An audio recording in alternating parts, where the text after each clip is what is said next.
O climatologista, diretor de prevenção e mitigação da Defesa Civil, aí estadual, Ayrton Costa, que vem falar e alertar a população sobre as chuvas intensas previstas para as próximas para as próximas 48 horas, misericórdia, viu? Muita água, Ayrton.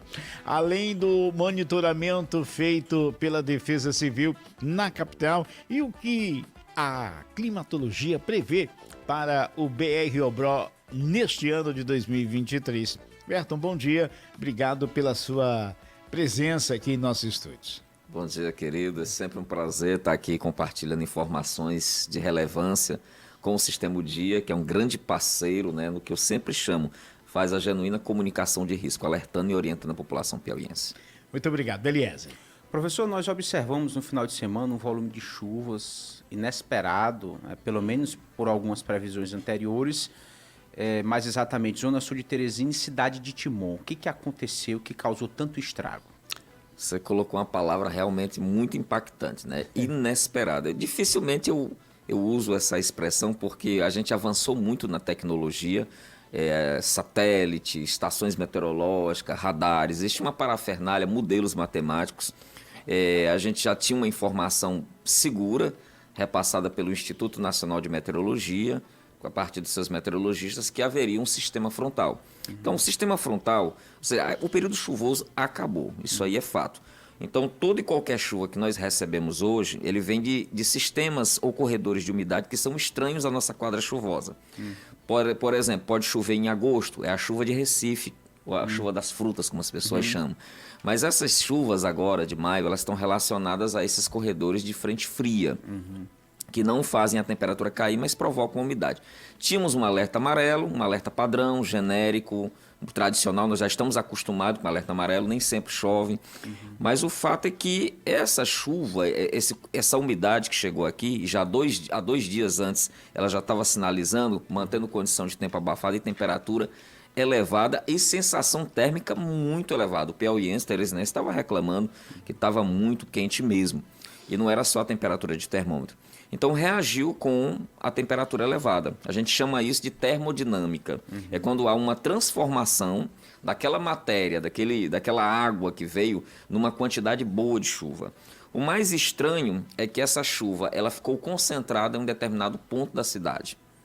Se nós não tivéssemos uma estação meteorológica na região sul, ali na CHESF, uma estação da ANA, da Agência Nacional das Águas, nós não teríamos uma ideia do volume. A gente teria uma ideia visual porque pessoas fizeram vídeos, pessoas comunicaram as rádios, as TVs, que realmente estava acontecendo algo estranho lá. Porque a estação IMET, que é a oficial, computou 24,4, a estação CEMADEM computou 26 milímetros, então que são chuvas boas, né, mas não extremas. Porém, 146 milímetros é hoje a maior chuva, ou seja, superando inclusive todas as chuvas que nós tivemos neste ano, na temporada, e dentro do contexto de maio, a maior chuva desde maio de 2009, que foi ano de enchente. Então foi um fenômeno isolado, um fenômeno extremo, severo, de alto risco e infelizmente imprevisível. Realmente, que quando a gente pensava que não que cortasse de uma vez, porque sempre tem uma chuvinha, né? Mas que não ia cair água nessas proporções, a natureza, ela vem. A natureza quando quer, então, né? as pessoas têm que andarem precavidas, muito cuidado, porque Sinal de que as precipitações são muito grandes. Algum sinal de que pode esse fenômeno ser repetido? Muito bem, né? Como não tem aquela história que diz que depois que o ladrão entra, que as pessoas vão... Então, olha só, nós estamos, não só nós não, o Marcos Rolf, o Carlos Ribeiro da Defesa, estão ali, eles estão Estado, município, sim, todos, todo né? mundo está de olho, né? A SEMAR também está monitorando, emitiu uma nota aí. Na verdade, o sistema frontal ele continua, é uma frente estacionária, ele está presente. Essas nuvens que ainda permanecem entre nós, elas são uma sinalização clara, pode chover. Então, abriu o cenário para a gente maximizar o alerta. Se é amarelo, a gente já fica pensando, rapaz, pode acontecer. Então, vale sempre aquelas orientações, né? Porque quando diz assim, terminou o período chuvoso, parece que as pessoas desarmam também. Guardam os guarda-chuvas, se preparam para o sol. Mas nós temos uma condição, inclusive, estamos olhando todos os modelos, não só os nacionais, mas os estrangeiros também, que antes a gente desconsiderava por uma questão metodológica. Hoje mesmo cedo a gente viu uma probabilidade muito boa de chuva, viu, Eliezer? No Médio Parnaíba, municípios vizinhos ao estado do Maranhão, Grande Teresina, ok? Nas próximas 24 e 48 horas. Então ainda há possibilidade. Se vai acontecer igualzinho, no mesmo naipe da chuva de 146, isso é muito complicado se afirmar, porque foi um evento aleatório, foi um evento previsível e severo. Mas que a gente tem que ficar atento para as chuvas que poderão ocorrer, sempre observando o alerta do dia. Esse de hoje, por exemplo, a partir das 9 horas, ele já cessa. Aí a autoridade meteorológica vai emitir um novo alerta. Dependendo da área do alerta e da cor, a gente já abre um protocolo de atenção e de vigilância por parte da Defesa Civil. Bom, tem gente aqui ao telefone, Elias. Vamos ver quem está aqui ao telefone. Alô, bom dia. Bom dia, Magela Lima. Bom dia, caríssimo Ayrton Costa. Aqui é um repórter, uma das maiores referências na climatologia brasileira. Bom dia, Eliezer Rodrigues, e a todos que nos ouvem e assistem nessa tribuna popular. Professor Ayrton Costa, eu gostaria de saber como está a Defesa Civil Estadual no monitoramento, principalmente das pessoas que moram em áreas de risco. Algum projeto, algum cronograma, professor? Um bom dia a todos. A voz e sua participação. Na verdade, hoje nós estamos arrumando a casa, né? É uma gestão nova, é uma nova metodologia de trabalho. Parabenizar tanto o governador como o Washington Bonfim, que está dando uma diretriz de gerencial incrível. E o que é que nós estamos fazendo? Antes existia um mapeamento de risco. Mas esse mapeamento, eu confesso para vocês, era algo muito no verbal, muito no plano da ficção. Nós estamos agora sim fazendo um mapeamento. O que é um mapeamento? A gente convocou, fizemos um alinhamento com os maiores especialistas em risco do Piauí, que são professores do IFP, do curso de geoprocessamento, do curso de gestão ambiental. Chegamos para eles assim, nós somos o Estado, nós precisamos da excelência, né, do know-how que vocês têm.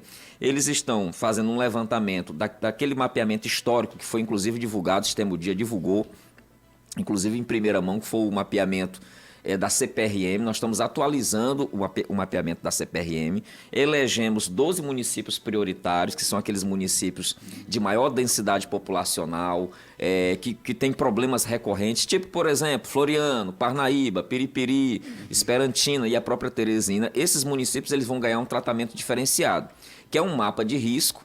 Esses mapas eles vão considerar todos os tipos de risco, inclusive aquele risco que é o mais inaceitável de todos, que é a condição da desigualdade, que é a condição da vulnerabilidade social. Porque esses mapas eles não são apenas para orientar a população sobre qual conduta devem ter para manter a segurança sua e do seu patrimônio. Ele é um mapa para orientar a política pública. Então, o gestor municipal deve olhar com muita atenção, com muito respeito para esse mapa. E também a sociedade e os agentes produtivos e imobiliários que vão construir. Mas além do mapa especificamente dito, aquele que mostra imagens e tudo, existe um relatório técnico muito importante que está sendo construído. Isso vai levar um tempo, é um trabalho, por exemplo, que vai consumir boa parte de 2023. Nós estamos também desenvolvendo a construção pela primeira vez, já por indução do governo federal, do Plano Estadual de Defesa Civil. Nós vamos ter finalmente um plano, vamos ter uma lei, existe um esforço aí do deputado Henrique Pires e do deputado Nerinho para construir a lei da Defesa Civil. Ou seja, é um processo de organização da Defesa Civil que antes era mais acanhada, mais retraída, infelizmente ganhou a peixe de Secretaria das Tragédias e a gente quer recuperar isso. Nós queremos ser a Secretaria da Prevenção, a secretaria que trabalha o antes, o durante e o depois, sempre respeitando o protagonismo das pessoas e reconhecendo o conhecimento das pessoas sobre o risco. Tá aí, por isso que uma metodologia muito importante para responder o ouvinte é que nós queremos adotar o chamado mapeamento comunitário de risco. Ou seja, a gente vai, por exemplo, para Picos. Lá em Picos tem morro. Nós vamos trabalhar com quem? Com as pessoas que vivem o risco. Nós queremos saber quais são as demandas dela para montar o mapa, sinalizar a comunidade. Inclusive, agora nós vamos fazer um trabalho demandado pelo gabinete de crise. Estaremos em Pedro II preparando um mapeamento de risco para que as pessoas possam ir com a maior tranquilidade possível, ter orientação no maior evento do Piauí, que vai ser o Festival de Inverno de Pedro II. Dessas cidades mais próximas aqui, digamos assim, da capital, as mais atingidas, né, com essas chuvas, Esperantina, Barras... Luzilândia, que é muito Luzilândia vulnerável. também, né? Aí você tem a própria Pedro II. Então, tem 12 municípios prioritários que foram escolhidos pelo governador, já baseado no relatório que a CPRM fez. Claro que os 224 municípios, todos eles têm um potencial, e principalmente aqueles que margeiam o Rio Parnaíba e os serranos, que estão próximos de morros, serras, né, chapadas. Com esse momento de escassez, aí, digamos, das chuvas, com o que a Defesa Civil começa a se preocupar? Com bueiros em BRs? A própria seca no Como é a BR própria Obró, seca no BR-Obró? Nós temos dois contextos, né, no Piauí. Né? É o período chuvoso, né, que ali está circunscrito, geralmente, guardadas as devidas proporções, em 4 meses, e a seca, né, e a estiagem. O maior problema é a estiagem. A chuva ganha visibilidade porque ela choca. A gente vê, por exemplo, na capital, uma rua se transformando num rio. É como se ela abrangesse todo mundo, né? Pois é, todo mundo. Mas olha, a seca, a estiagem, que é um fenômeno natural, e a seca, que é um fenômeno potencializado, uma estiagem potencializada, ela realmente é preocupante, porque ela asfixia, né, o sistema econômico. E ela machuca muito a sociedade, né? Ela inibe o processo de desenvolvimento. Então, nós estamos agora nos preparativos para começar as reuniões, vamos dizer assim, de elaboração do plano de contingência para a estiagem. Então, o que é esse plano? Né? A gente é um fenômeno previsível. A estiagem vem, não tem como. Então, a gente sabe que a primeira baixa da estiagem é a oferta regular e de qualidade de água. Então, a gente tem que garantir essa água para o abastecimento das cidades e para a manutenção, principalmente da pecuária. Porque, por exemplo, essas economias sertanejas, fora do período agrícola, elas sobrevivem basicamente dos rebanhos caprino e ovino, basicamente. E quando você tem um avanço do processo da estiagem, quando ele é além da conta, e por que eu estou falando isso? Porque nós temos aí um El Niño anunciado. Temos um fenômeno severo, um fenômeno climático que pode impactar bastante o Nordeste brasileiro, que pode potencializar a seca e com ela todos os problemas, inclusive... Agora em 2023. Agora em 2023, inclusive focos de queimada. Então tá todo mundo de sobreaviso, em alerta. Tá a Defesa Civil, tá o Corpo de Bombeiros, tá a Secretaria de Meio Ambiente, tá o IBAMA, ou seja, o Brasil todo tá atento ao monitoramento do El Niño. A gente torce. Eu, como piauiense, torço que ele não seja tudo isso que estão falando aí. Eu, como pesquisador, quero crer que o aquecimento que está se manifestando no Pacífico não vai vingar, não vai. Porque se avançar, nós vamos ter problemas. Isso é inevitável. E a gente tem que se antecipar à condição de risco. Então, daí a necessidade de planejar, de ouvir os especialistas, de buscar sair um pouco daquele caminhozinho, o mesmo caminho de sempre, o caminho ortodoxo de agir, tentar inovar. Até porque, às vezes, as previsões, elas podem não acontecer, que é uma coisa natural, pode mudar da noite para o dia, mas onde há fumaça, há fogo, e tem que ficar alerta, né? Com certeza. Eu nunca torci tanto para essa previsão dar errado. Professor, para o Cerrado, todos nós. Sim. A situação do Cerrado, sempre se fala em recorde de safra de grãos. O que tem de perspectiva para essa região sul do Piauí? Excelente, né? A gente sabe que eles têm um know-how muito grande, um know-how tecnológico, sementes que são adaptadas àquela condição, a forma de trato com o solo, tem uma expertise já de décadas, né? Os cerradeiros estão lá há mais de 20 anos, né? Agora, ainda é uma atividade econômica, eles é fortemente dependente do clima. Então, por exemplo, a taxa de produtividade da soja está muito relacionada à quantidade de luz, à quantidade de calor e principalmente à quantidade de chuva. Então, é inevitável que num El Niño, numa seca severa, perde o grande e o pequeno. Então, claro que o grande tem um guarda-chuva protetivo maior de seguro, de cálculo. Eles têm modelos que calculam, inclusive, a possível quebra de uma safra. O pequeno não, ele só tem aquilo, se ele perder, ele não tem para onde ir. Mas nós estamos preocupados também com esse cenário, porque a soja é hoje um carro-chefe da economia do Piauí em geração de dividendos, geração de empregos, tá entendendo? É um portfólio, né, que apresenta o Piauí para o mundo. Então, qualquer tipo de fenômeno climático que possa impactar a taxa de produtividade significa numa perda de arrecadação, significa numa perda de renda dos municípios, dos múnicipes. Então, nós estamos também antenados com eles têm esse conhecimento, estão preocupados. Também já manifestaram isso. Existem vários canais de produção científica e monitoramento que são seguidos pelos sojicultores, né, pelos cerradeiros, e vem também batendo nessa mesma tecla, de tal forma que o Estado se coloca à disposição dos produtores para trabalhar com o ferramental tecnológico que nós temos hoje, que a gente está buscando avançar, para subsidiar qualquer ação que eles necessitem para evitar essas perdas. É temor em relação ao El Niño também, que pode prejudicar a Pode, produção? o El Niño prejudica todo mundo. Vou citar um exemplo aqui, né? Nós tivemos 2 El Niños clássicos, que a gente chama de canônico, né? Que é aquele que vem com tudo. O de 97 e o de 2016. Só para você ter uma ideia, o El Niño de 2016, vamos pensar a capital. Teresina é uma cidade que ela tem em média, a quantidade de chuva de Teresina é 1.400 milímetros ano. 1.400 milímetros ano é muita chuva. Em 2016, Teresina choveu 720.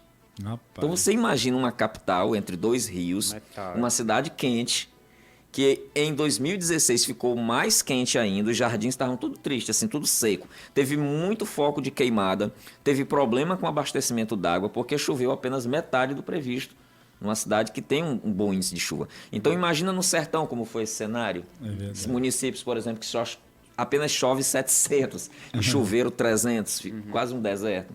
Então para nós é um motivo de preocupação. Claro que a gente quer fazer diferente, eu confesso para vocês, vejo uma superestimação, um alerta muito grande, uma exploração midiática, semear o terror antes do fenômeno. A gente tem que acompanhar de forma muito sensata, não menosprezar e fazer o dever de casa.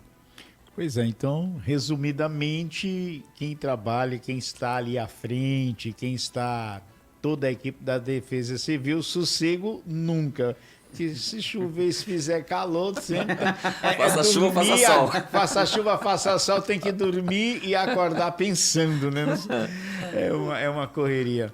Então, realmente, uma situação aí que esperamos que não aconteça, porque realmente ninguém sabe se é pior a chuva, se é pior a seca, mas que temos que prevenir e as pessoas, né? Qual é o alerta, Verton, que se pode passar? Um exemplo, passamos muitos alertas para o homem da cidade, digamos assim, devido às chuvas e tal. E para o homem do campo, qual é o principal alerta? O que eles devem fazer? Se precaver, guardar colheita? Como é que digamos assim, o modo de prevenir assim, muitas coisas? Olha, hoje nós colocamos o seguinte, o que é prioritário nesse momento, né? Vai ficar mais seco, independente de ser um super El Niño, dele ser um processo mais radical, mas é importante o quê? Usar de forma inteligente e racional a água acumulada. Nós tivemos aí um momento de bonança para alguns municípios. Existe água em cisterna, existe água em sistema de reservação, em açudes, em barragens particulares. Vamos usar isso de forma mais austera, de forma mais responsável, de forma mais sustentável. Outra, vamos evitar o uso da queimada o máximo possível. Só aquelas queimadas que são autorizadas dentro das regras de acero para evitar que uma simples queimada se transforme, por exemplo, num incêndio florestal. Vamos lembrar que o episódio lá da Serra da Capivara, que foi dramático, começou assim. Foi um evento localizado, fugiu ao controle. Alguns anos atrás, o episódio de José de Freitas, que foi trágico, inclusive. Então, às vezes começa como algo pequeno, inocente, você está ali querendo limpar o seu terreno. Então, vamos ter a máxima atenção. São 2 fatores fundamentais para a atividade do rural, que é a gestão da água e o controle da questão da biomassa, do uso da queimada. No mais, existem outros controles que dependem de investimentos que o Estado deve fazer nos próximos anos, que é, por exemplo, a melhoria do sistema de armazenagem de água, a melhoria do tratamento, a melhoria da adução, do transporte desta água para o homem do campo, a melhoria do investimento em tecnologia de dessalinização para melhorar a qualidade dessa água na faixa sertaneja. Ou seja, são ações que cabem ao poder público e devem ser desenvolvidas dentro de um planejamento, dentro de um parâmetro orçamentário, para que a gente possa diminuir, por exemplo, a política ortodoxa, que é a do carro-pipa, que é uma meta do governo do Estado. A gente não vai ainda, não vamos zerar neste ano nem no próximo ano, mas nós vamos desenvolver uma métrica mais racional e mais importante, respeitando o dinheiro público, fiscalizando a captação, a qualidade e a destinação desta água. Ok, mais alguma coisa, Eliezer? Bom, aproveitar aqui o nosso tempo que ainda temos. O professor Ayrton é um especialista reconhecido na sua área, como pesquisador, como professor, ocupante de cargo público. Ano passado foi candidato a deputado e a gente quer saber Em 2024, tem alguma perspectiva para ser candidato novamente, Eu sabia professor? que ia perguntar isso. Olha, mas foi bom você ter feito essa pergunta, que algumas pessoas têm feito lá no cafezinho na Rádio Calçada, né? Na verdade, eu fui convocado, né, pela equipe de governo, eu estive na equipe da feitura do programa de governo na área ambiental, e eu assumi o compromisso com o governo Rafael de não ser candidato.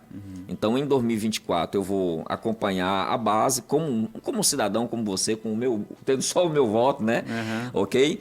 E vamos procurar fazer um trabalho. Na Defesa Civil. A missão lá é grande, viu, Eliezer? A missão é grande. A gente está trabalhando na organização e deixa que tudo não é no tempo de Deus, tudo pertence a Ele, que as coisas fluam naturalmente. Tudo tem seu tempo, sua hora. Tudo né? sua hora, muito bem. E tudo podemos naquele que nos fortalece. Amém. Berton, o nosso muito obrigado por aceitar o nosso convite, por estar aqui trazendo essas informações. É um assunto bem vasto, né? Que poderíamos conversar toda manhã, mas infelizmente nosso tempo terminou. Suas considerações finais, o nosso muito obrigado. Quero só mais uma vez agradecer ao Sistema Dia, a FM, que essa FM tem uma história belíssima na capital. Gerações inteiras formaram o FM O Dia.